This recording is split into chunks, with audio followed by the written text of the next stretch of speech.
제가 동아일보에 나왔는 기사를 이렇게 스크롤해 왔습니다. 이 2월 초에 나온 기사인데 13살 먹은 이정표라는 초등학교 6학년 학생이 백혈병이 걸렸어요. 19개월 앓다가 죽었는데 특별한 것은 매일 일기를 썼어요. 그 일기 내용이 우리 가슴에 찡하게 닿는 바가 있어서 그 내용을 이렇게 이제 한 구절을 읽겠습니다. 13살, 이름이 이정표인데 서울의 등촌 초등학교 학생이랬습니다. 네, 한 몇 구절 읽을게요. 내가 백혈병에 걸렸다. 2005년 4월 20일입니다. 손이 떨리고 글씨가 이상하다. 오랜만에 연필을 잡아서인가 3월 30일 새벽에 코피가 심하게 나고 토해서 구급차를 타고 병원에 실려왔다. 그러다 저녁쯤 백혈병이라고 해서 너무 놀랐다. 무균실이라는 곳으로 들어가 머리를 밀었다. 난생 처음 겪어보는 일이다. 봄바람, 봄꽃, 봄의 풍경을 하나도 느끼지 못하고 있다. 4월 22일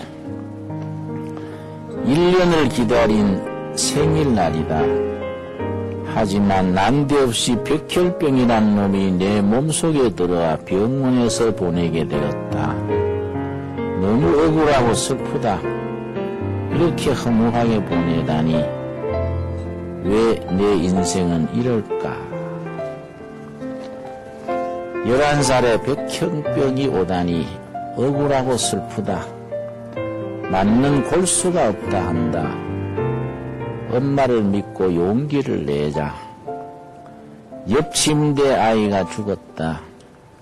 천국에서 행복하게 잘 살기를 기도한다. 피오줌이 나온다. 누가 날 좀 살려주었으면. 바다에 가보고 싶다. 돈으로 살 수 없는 깨달음을 얻었다. 파란 하늘, 맑은 공기, 이런 걸 느끼기만 하여도 큰 행복이라 것을. 파란 하늘 바라보고 맑은 공기를 들어마신다는 것 자체가 복인 것을 모르고 산다. 우리는 그렇게 불만이 많아요. 나 자신에 대해서, 삶에 대해서, 가까운 사람들에 대해서 요구가 많고 불만이 많습니다. 근데 이 소년은 13살이 백혈병에 걸려서 파란 하늘을 바라볼 수 있고 맑은 공기를 들을 수 있는 것 자체가 행복이다. 여러분 그렇게 생각해 본 적 있습니까? 한 구절 더 읽겠습니다.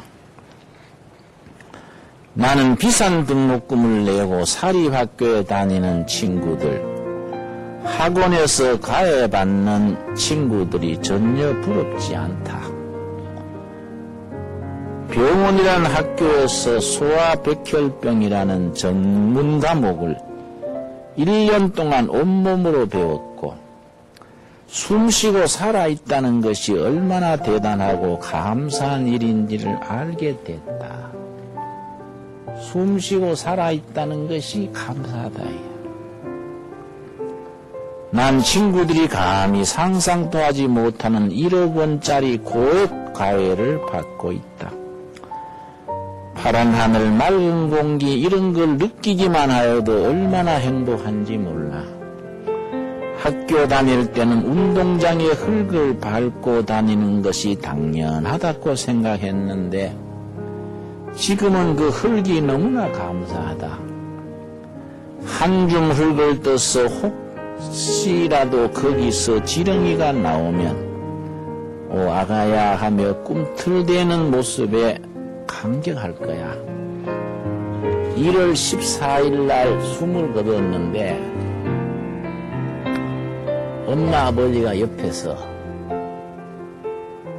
정표야 너 멋있어. 너 멋있어. 너가 자랑스러워. 이렇게 아버지가 격려를 해주니까 이 정표가 마지막 말이 아빠, 엄마 고마워요. 그러고 이제 숨을 거둔 거예요. 여러분, 살아 숨쉬고 있다는 것이 감사하다 이게요.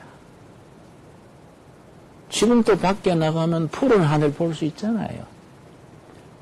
맑은 공기 우리가 마음껏 들어 마시잖아요. 두 발로 당당하게 흙을 밟지 않습니까? 그거에 얼마나 감사한지 알아야 돼요. 아까 말씀드렸듯이 너무 우리는 불만이 많아. 또 너무 주위에 대해서 요구가 많아요. 부부 생활을 해도 당신 왜 날 좀 사랑 안 해주냐 이게. 자식들한테 대해서도 넌 도대체 왜 그 모양이냐. 내가 지금 66살이에요. 우리 아들이 대학생, 자식이 좀 늦어가지고 대학교 다니는데 못마땅한 게 있어요. 아버지가 볼 때는. 뭐 방 청소도 안 하고 뭐. 그래서 내가 한번 들다보고 이게 송아지 방이냐 사람 방이냐 이게 뭐 이래놓고 하냐. 내가 뭐라 하려도 딱 생각하는 거야.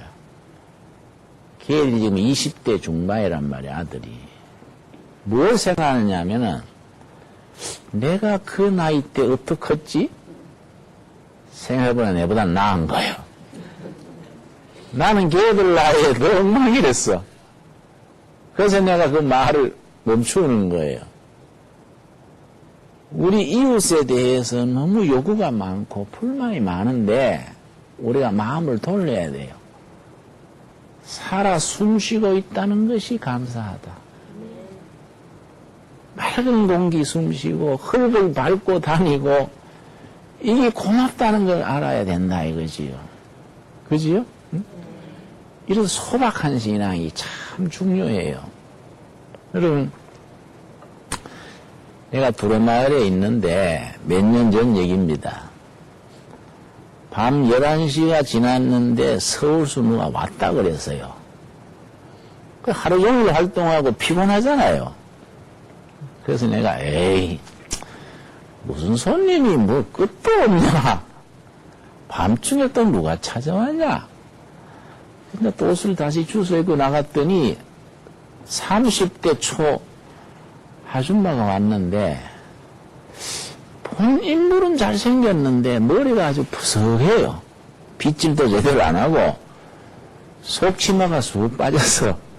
내가 이것도 정신이 좀 온전치 못한가 이런 생각하고 예, 제가 김진홍 목사입니다. 날 찾아오셨나요? 그랬더니 아이고 목사님 하더니 무조건 내 앞에 털썩 무릎을 꿇고 앉더니요. 내 무릎팍을 안는 거예요. 무릎팍을 안고서는 이마를 내 무릎에 비비면서 우는 거 그냥. 그냥 처음 보는 자매가 그니 당황스럽잖아요. 그래서 나 그 자매를 데리고 온 두레마을의 젊은 청년이 고개를 갸우뚱하는 거예요. 목사님이 어디 뭐 눈물의 상이라도 있나 이런 생각할 수 있잖아요. 그냥 그런데 또 이 노세 갈 수도 없고 엉거주춤하게 있는데 우리 집사람이 뒤따라 나와서 보더니 그걸 보고서는 당신 아는 자매예요? 이러는 거야. 그래서 아니 처음 보는데요. 그랬더니 처음 보는데 그렇게 다정스러워요. 또 이러는 거야. 그러니까 다음에 이것도 복잡해지겠더라고. 근데 내가 이거 뭐 밀칠 수도 없고 뭐 서 있었지.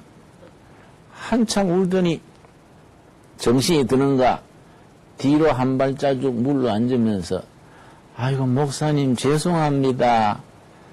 첫 번 뵈어서 이렇게 실례를 하네요. 그래서 예, 신뢰를 좀 하시는구만요. 응? 그 첫 번부터 만나가 그래 뭐가 안고 그러면 신뢰가 되지요. 그랬더니 도대체 뭐 무슨 일로 그러세요? 그랬더니 아이고 목사님 밤도 깊은데 내일 말씀드리지요 이러는 거예요. 내일 자고 나면 내가 또 바빠서 나가야 되는데 또 언제 다시 울기 시작해가 언제 다시 또 말하세요. 막 길란짐에 그냥 말해보세요. 그랬더니 아이고 목사님 웃기시네. 그래서 자기가 웃기는구만. 나를 웃긴다 그러는데 본인이 웃기는구만. 그랬더니 자오자 말해보세요. 아이고 목사님 친정 아버지 같기도 하고 친정 오빠 같기도 하고 안 울라 그러는데 눈물이 나네요. 그 자기 얘기하는 거예요. 교회 다니는데 교회 성가대가 있어요. 성가대에 있는 남자하고 사귄 거예요. 5년 동안. 결혼을 하기로 약속을 하고 사귀었는데 이 남자가 자꾸 미루는 거예요. 응? 처음에는 뭐 엄마가 허락 안 한다 하다가 뭐 핑계를 대고 5년간 사귀었는데 자꾸 미루니까 나중에는 자기는 혼자 교회 다니는데 집에서는 자꾸 선보라 그러고 남자는 자꾸 미루니까 오기가 생긴 거예요. 화가 나가지고 그 동네에서 자기 따라다니던 총각이 있었어요. 홧김에 결혼해버린 거예요. 20일 만에. 근데 이게 잘못된 거야. 잘못된 선택이지. 술만 먹으면은 때리는 거야. 이 주벽이 있어요. 주벽. 평소에는 괜찮은데 술만 먹으면 부인 때리는 거예요. 이걸 11년을 맞고 산 거예요. 11년을. 응? 그런데 2달 전에 한계가 왔어요. 남편이 자기를 시큰 술 먹고 때리고서는 자는 거예요. 보니까 짐승 같더래요. 보니까 짐승이야. 아이고 내가 이렇게 남편을 짐승같이 여기고 사니 살아도 지옥이고 죽어도 지옥이지. 살아도 죽어도 지옥인데 일찍 끝내자. 이런 독한 마음이 생겨가지고 부엌칼을 가져와가지고요. 남편 목에 찌르고 자기도 찔러 죽으려고 목에 칼을 찌르려 하는데 눈에 밟히는 사람들이 있다. 누구겠습니까? 자식이야, 자식. 아들, 딸, 그 초등학교 학생들인데 눈에 걸리는 거예요. 팔 번쩍 드는데 애들 눈에 쓱 밟히는 거예요. 그래서 이 칼을 내리고서는 칼 손에 쥔 채로 현관에 가서 밤새 울어서 밤새 사람이 시큰 울고 나면 좀 마음이 가라앉아요. 새벽 때 가지고 칼을 다시 갖다 놓고 생활을 시작했는데 그 다음부터 문제가 생긴 거예요. 요리하려고 칼만 들면 몸이 떨리는 거예요. 가정주부가 요리해야 되잖아요. 요리하려고 부엌칼 들면은 몸이 떨리면서 내가 독한 년이제. 내가 예수 믿는다면서 이 칼로 남편 찔러 죽일라 했지. 이런 죄의식이요. 그런 내면의 갈등이에요. 칼만 들면 몸이 떨리는 거예요. 그래서 고민하다가 내가 이제 라디오 설교도 나가고 텔레비도 가끔 나가잖아요. 들은 거예요. 내가 김진홍 목사 찾아가가지고 시킨 대로 하자. 김진홍 목사가 죽으라면 죽고 그 남편 차쁘라면 자고 그냥 살아나면 살고 김진홍 목사님 시킨 대로 하자. 그래서 자기 애들 친정별다 놓고 날 찾아온 거예요. 목사님 새벽 6시에 출발해가 이제 들어와서요. 길을 잘못 들어가지고 하루 종일 헤맸습니다. 목사님 저 어쩌면 좋을까요? 목사님 시킨 대로 할게요. 이러는 거예요. 그거 참 부담스럽단 말이에요, 그거. 멀쩡한 가정인데 남편 차부락 할 수도 없고, 그냥 가서 매먹고 살아라 할 수도 없잖아요. 그냥 할 말이 없어서 그거 대답하기 곤란하네요. 그 남자고 아주 저질인데고. 응? 내가 마침 내일 서울 가니까, 그때 이제 시골이거든요. 경기도 화성군이요. 내가 가서 만나볼게요. 내가 한번 따져볼게요. 그때 그 부인이, 아이고, 목사님, 우리 남편 만나면 안 돼요. 우리 남편 보통 넘어요. 목사님 다칠 깁니다. 그래서, 걱정 마소. 나도 보통 넘는 목사구만. 전화번호나 일러주세요. 그래서 그 다음 아침에 7시쯤 전화했단 말이에요. 전화했더니 누구신지요? 그러더라고요. 누구신지고 무엇이고 당신 정권이 사람 치는 기라며? 누군데요? 나는 두레마을의 김진홍 목사라는 사람인데 당신 부인이 당신한테 매맞다가 어제 우리 두레마을에 찾아왔수다. 내가 오늘 서울 가는데 당신 좀 만납시다. 그렇게 사람 잘 치면 나람 쳐보소. 내가 하여튼 만납시다. 당신 부인 다시 합치려면 날 만나야 되고 안 그러면 내가 이어서 문 밖에 안 내보낼 테니까 알아서 하시오. 약속을 했다 이 말이에요. 그래서 이제 그날 저녁에 개포동 변두리에 그것도 13평 아파트가 있더라고. 개포동 알지요? 뭐 개도 폰이 탄다 내가 개포동에 하는데 그래서 적은 아파트만 있는 게 아니더라고요. 그 변두리에는 또 쫓겨난 아파트가 있더라고요. 찾아갔더니 낮에 무슨 생각했는가 날 만나자마자 화부터 내더라고요. 목사가 부녀자 노상 납치한 거요? 인신매매한 거요? 우리 마누라가 그렇게 찾아갈 마누라가 아닌데 납치한 거지. 고소하겠소다. 뭐 이러더라고. 그래서 내가 또 우스워서 고소 좋아하네. 당신 같은 사나이는 사나이에 불명해요. 무엇 때문에 당신 그렇게 착한 마누라 때리고 사는 거요? 당신 같은 시원찮은 남자는 북한 가버리면 좋겠어. 저 브라질로 가버리든지 대한민국에 좀 안 살면 좋겠어. 내가 세게 나간 거지, 세게. 응? 당신 인간 쓰레기야, 쓰레기. 당신 부인 바싹 말라가지고 내가 보기 때릴 자리도 없더만 그걸 때리고 살아? 당신 죽은 목숨이야. 2달 전에 당신 부인이 맞다가 헷가닥해서 칼 들고 당신 목 찌르려다가 애들 생하고 참았다는 거요. 그때 부인이 잠시 안 참았으면 당신 벌써 이 세상에 없어. 당신 정신 차려. 당신 같은 인간 쓰레기 내가 만나는 게 내가 시간 나갔구만. 세게 나간 거거든. 그런 사람 그래 돼야지 또 존중한다고 선생님께서 이러면 또 안 된다고.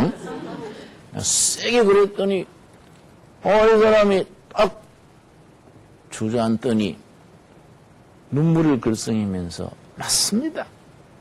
저는 인간 쓰레기입니다. 나를 때려주시오. 이러는 거야. 내가 당신을 왜 때려? 아무나 사람 때리고 사는 줄 알아?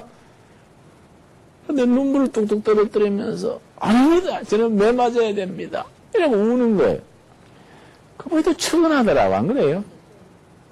그래서 내가 마음이 또 짠해서 당신 지금 보니 멀쩡한데 당신 부인 왜 그래 때리고 사는 거야?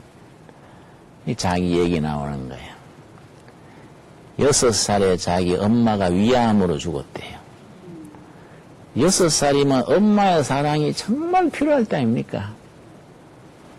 엄마가 위암으로 죽은 때, 그 6살 때 2달 뒤에 새엄마가 왔는데 이 새엄마가 잘못 들어온 것 같아. 요즘 새엄마도 뭐 친엄마 못지 않는 엄마가 많지요. 이 새엄마가요. 아버지 있을 때는 잘해주는 거예요.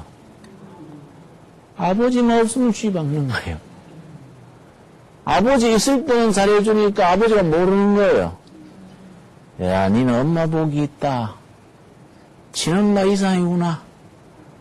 이러는 거야.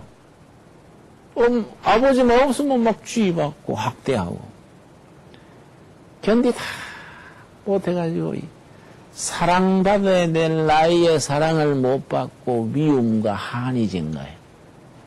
이 마음의 상처가 큰 거예요. 이게 요즘 말하면 EQ가 정서적으로 이 병이 든 거예요. 자기는 지금까지 사랑을 받아본 기억이 없대. 목사님, 내가 내 마누라 사랑 안 하는 거 아닙니다. 때릴 때마다 오늘 마지막이다. 마지막이라고 생각하니까 더 세게 때리는 거예요. 오늘 마지막 한번 때리고 끝낸다. 그래서 세게 때린다는 거예요. 근데 그 다음날 밤 11시 지나면 속이 막 또 미치는 거예요. 속이. 광기가 생기는 거예요. 그래서 나가서 소주 한 잔 먹고 또 그 병나팔 분다 그래. 불고 또 마누라 때리는 거예요. 한 번은 자기 마누라한테 여보 난 당신 안 때리고 해야 되겠으니 내 정신으로 못하니 손으로 나를 묶어주소.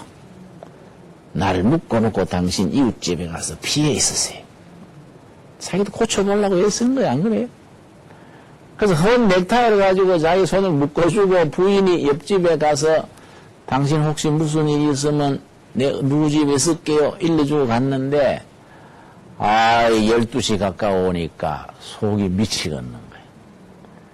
이빨록을 다시 푼 거예요, 그거. 이빨로 풀고서는 나가서 술 먹고 또 마누라 찾아내가 때린 거예요. 목사님, 내 병 좀 고쳐주시라요. 술병 좀 고쳐주시라요. 이러고 이제 눈물을 훔치는 거예요. 내가 참 그러니까 불쌍하잖아요. 내가 들어보이 당신 내가 찬성은 못하지만 이해가 가요. 이해라는 게 중요하거든. 이해. 사랑이란 건 이해에서 시작된다고. 이해. 상대를 이해하는 거예요. 그래서 영어로 이해라는 단어가 understand예요. understand. 두 단어가 합쳐진 거인데 under는 아래예요. 알지요? under 아래. stand는 선다예요. 사랑하는 대상의 밑에 내려가서 선다. 이걸 눈높이 그래요. 그렇죠? 내 입장이 아니라 상대편의 입장이래. 이걸 불교에서는 대자대비라 그래요. 대자대비하신 부처님 말 들었지요? 대자는 상대방이 기뻐할 때 같이 기뻐하는 거예요. 대비는 상대방이 슬퍼할 때 같이 슬퍼하는 거예요. 대자대비하신 부처님 이 말은 상대방이 기뻐할 때 같이 기뻐해주고 대비는 슬퍼할 때 같이 눈물 흘려주고 대자대비하신 성경에서는 이걸 자비의 성녀의 열매요. 성녀의 열매. 자비의 열매를 맺으면은 내 입장이 아니라 상대편 입장에 내려서서 언더스탠드에서 이해하는 거예요. 근데 그 사람이 이해가 안 하는 거예요. 안 그렇습니까? 그래서 내가 당신이 사랑받아야 될 나이 6살 때 사랑을 못 받고 외롭고 미움받아가지고 생긴 마음의 병이다. 우리가 비타민을 적게 먹으면 비타민 결핍증이 생기지요? 마찬가지다. 사랑받아야 될 나이에 사랑을 못 받으면 무슨 결핍증이 생길까요? 그렇지, 애정결핍증. 사랑결핍증이요. 사랑결핍증이 있으면은 상대방을 사랑을 못해. 왜냐? 자기 사랑을 못하기 때문에. 자기 사랑을 왜 못하느냐? 사랑을 받아야 할 나이에 사랑을 안 받아봤어. 사랑을 왜 해야 되는지 모르는 거예요. 그래가 자기 아내를 사랑하면서도 학대하는 거예요. 그게 자기 병 좀 고쳐달라 이게야. 야, 내가 그 말 들으니까 도와주고 싶은 거예요. 당신이 본바탕은 착한데 사랑받아야 될 나이에 미움을 받고 서럽고 외로워서 그렇구만. 나도 한번 힘써볼 테니 같이 힘씁시다. 내가 내려가서 당신 부인을 설득해서 올려보낼 테니까 앞으로도 때리겠지요? 절대 안 때리겠습니다. 목숨 걸고 안 때리겠습니다. 그래서 쓸데없는 하지 마소. 때릴 때마다 마지막 때린다고 세게 때렸다면서. 그러니까 예, 그건 그렇습니다. 그러니까 절대 안 때린다 이렇게 헛맹세 하지 말고 앞으로도 때리더라도 살살 때리소. 살살 때리고 2번 때릴까 1번 때리고 그러고 몽둥이로 후드로 패는 거야. 몽둥이 던져버리고 응? 당신 그 사랑하는 아내잖아요. 그러니까 마저도 별로 안 아픈데 때리고 그래서 고쳐나갑시다. 당신이 요는 사랑을 못 받아서 그런 거니까 당신 부인도 설득할 테니 사랑을 한번 우리가 연습을 해보자고. 나도 바쁜 사람이지만은 서울 올 때마다 당신 집에 한 달에 한 번, 2달에 한 번 들릴 거이고 나는 형님, 당신은 동생, 당신 애들은 내 조카, 당신 부인은 내 제수씨가 되는 거요. 집안처럼 내양합시다. 이런 약속을 한 거예요.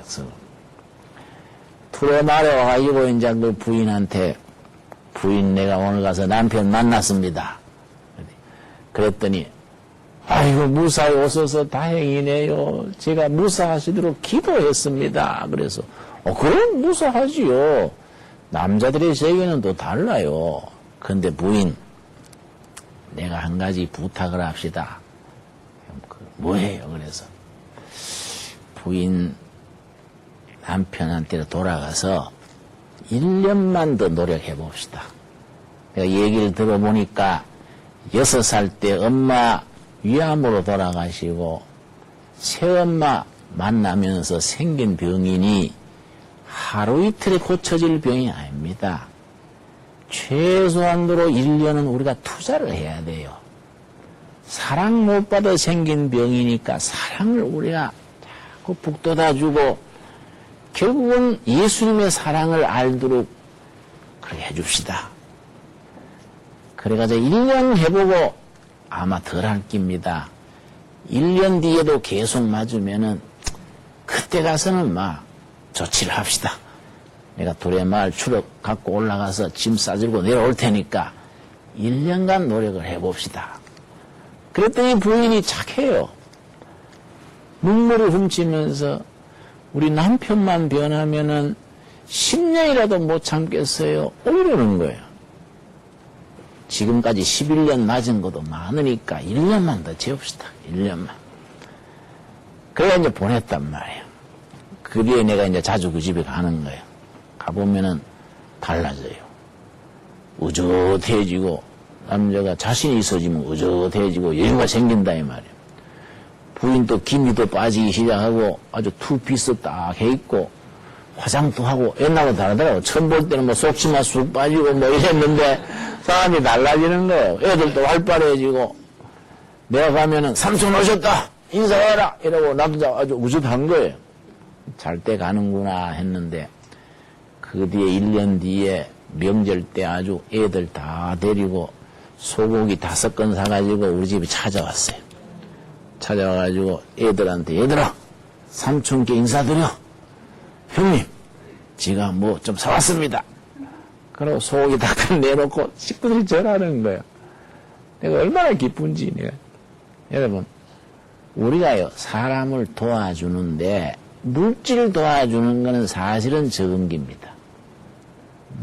물질보다 중요한 건 우리 마음이요. 마음. 사랑의 마음이요. 사랑의 마음을 가지고 상대방을 도와주는 겁니다. 우리가 이미 받은 겁니다. 받은 거. 하나님으로부터 받은 거예요. 나는 성경 읽으면서 아주 은혜 받는 부분이 있어요. 나 이런 성경이 너무 좋아요. 요한계시록 7장 17절 보면은 나는 이런 하나님이 너무 멋있어요. 참 우리 하나님 소중하다. 인생의 간절한 겁니다. 성경 맨 마지막 책이 뭔 책입니까? 요한계시록이지요. 요한계시록 7장 17절 말씀. 자, 저는 대학 시절에 전공을 철학을 했는데 종교 철학을 전공을 했습니다. 그러니까 불경도 읽고 이슬람 코란도 읽고 뭐 동양의 논어책도 읽고 뭐 종교 철학은 고루고루 읽는 겁니다. 근데 난 성경 읽으면서 물론 그런 책도 다 좋은 말들이 있는데 성경 읽으면서 이런 말씀들이 너무 소중해요. 야, 우리 하나님 멋있다. 이 하나님 나는 굉장히 좋아요. 요한계시록 7장 17절 말씀 제가 읽습니다. 이는 보좌 가운데 계신 어린 양이 저희의 목자가 되사 생명수 샘으로 인도하시고 하나님께서 그 다음 같이 읽겠습니다.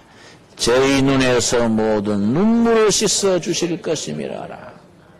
하나님이 눈에서 눈물을 씻어 주시는 하나님. 우리 눈에서 눈물을 씻어 주시는 하나님. 우리 하나님은요, 좋은 성전에서 대접받고 계시는 할아버지가 아니다. 우리 하나님은 백성들이 살아가는 삶의 현장 속에서 눈물 닦아주는 거야. 상처를 싸매주시고, 외로울 때 친구 돼주시고, 힘들 때 동행이 돼주시고, 서럽고 외로울 때 우리 위로해 주시는 거예요. 눈물 닦아주시는 하나님. 우리 교인 자매 중에 암이 걸렸어요. 이 암이 또 통증이 심한 거예요. 병원에 내가 문병을 자주 갔더니 갈 때마다 오른손 주먹을 딱 쥐고 있는 거예요. 그 내가 고생합니다. 악수하자 할 거 아니에요. 본교에 목사가 갔으니까. 악수하자고 손을 내밀면 또 왼쪽 손으로 악수하는 거예요. 그 내가 이미 암균이 뭐에 대해서 아파서 그러는가 하고 몇 번 가서 물었다고요. 우리 게 집사님인데, 집사님 그쪽 손은 아파서 못 쓰나요?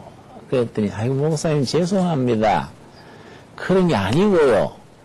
이 손은요 하나님 손잡고 있는 손이에요. 그래.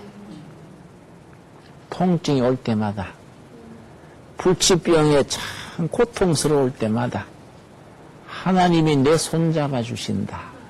이걸 생각하는 거예요. 항상 이 손은 이걸 잡고 있는 거예요. 하나님이 내 손잡고 계신다. 그렇게 위로가 된대요. 그래서 막 통증이 오고 힘들면은 자기 손잡아 주시는 하나님을 기도하고 위로받고. 내가 그걸 언제 받았어요? 참 그렇다. 건강할 때만 함께 하신 하나님이 아니다 이거야.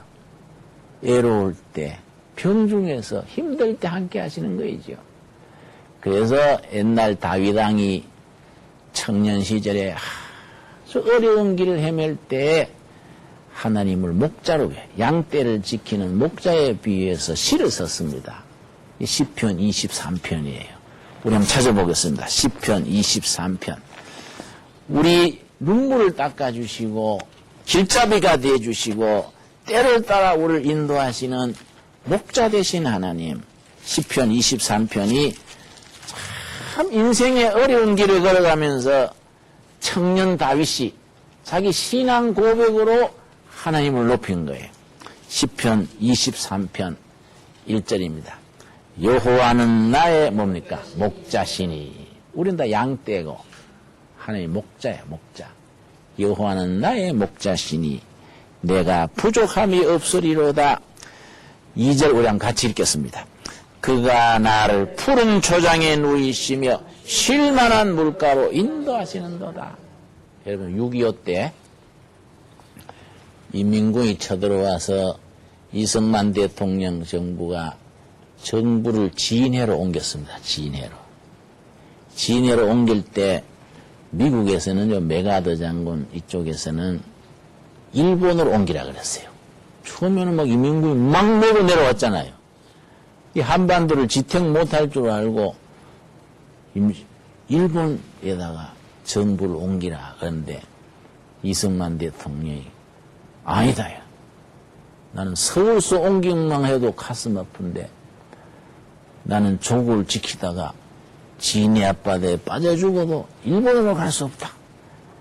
이제 진해에다가 이제 임시정부를 세운 겁니다.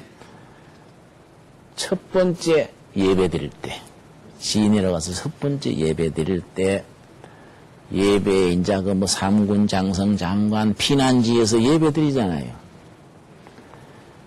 그때 성갑의 지휘자가 나운영 교수요. 나운영 이름 들었지요? 음악가 나운영 교수가 성가대 지휘를 하는데, 내일 주일이라 그러면은 오늘 10편, 23편을 가지고 작곡을 한 거예요. 작곡을 해가지고 그걸 성가대 대원들한테 가르쳐서 그 찬양을 불렀어요. 찬양 부르기 전에 그 청중을 향해서 설명을 한 겁니다. 대통령 각하 네 분, 여러분, 제가 오늘 이 뜻깊은 예배를 위해서 10편, 23편 이걸 어제 하루 종일 작곡을 했습니다. 그래서 오늘 성가대에서 부릅니다. 이렇게 설명을 하고 찬양을 했는데 그 찬양 들으면서요, 그 자리에서 안 우는 사람이 없어요. 대통령 네 분부터 전부 다 울면서 들었어, 울면서. 그게 무슨 곡이냐면은, 여호와는 나의 목자시니 내게 부족함이 없으리로다. 들은 적 있어요? 나로 하여금 푸른 초장에, 이럴 때 내가 성악 가면 좋은데, 싹 멋지게 부르면 좋은데, 이 곡이 이거예요. 이 나운영 교수가 진해 피난지에서 첫 예배 때 작곡해서 성가대에 부른 거예요. 전부 다 울어서, 전부 다. 뭐 그 예배 보는 사람이에요. 정말로 그 눈물로 예배를 드렸어요. 그리고 아주 정성을 다해서 기도해서 하나님께서 이 나라 지켜주시도록. 그래서 여러분, 우리 역사에서 6.25 때 그렇게 이민군이 세게 밀고 내려오는데 우리가 공사는 안 된 게 기적이라 그래요. 우리가 이런 그런 참 역사가 있는 겁니다. 하나님이 우리의 목자가 되시고 이 나라의 대통령 되시고 이 나라의 인도자가 되시는 거예요. 하나님을 바로 섬기는 백성, 눈물로 기도하고 응답받고 백성들의 상처를 어루만져 주시고 눈물 닦아주신 하나님, 이 하나님이 우리 하나님이다. 생각해보면 멋있어요. 이런 하나님을 섬기고 산다는 것이 너무너무 감사한 거예요. 그런 하나님을 우리가 바로 섬겨야 되죠. 우리가 받은 은혜, 받은 사랑을 주위에 나누어야 되죠. 그렇지요? 그래서 지난 주일에 내가 창세기 아브라함 얘기하면서 복의 복덕방 얘기했지요. 하나님이 우리한테 복을 주시는데 우리가 누리고 잘 먹고 잘 살아라고 복 주시는 게 아니다. 우리는 복의 복덕방이다. 복덕방 주인이 집을 소개하면서 자기가 들어가서 하는 건 아니지요. 소개받는 사람이 들어가서 사는데 자기는 소개해주고 구점만 먹는 거예요. 중개료. 마찬가지다. 하나님께서 우리에게 주시는 복을 우리가 나누는 거예요. 그 복덕방이 집 안내하듯이 복을 나누어 주는 복. 이 은혜가 하나님을 바로 섬기는 길이다. 10편, 23편, 여기 3절 말씀 보면은 정말 우리 하나님 섬기는 출발점이 있습니다. 3절.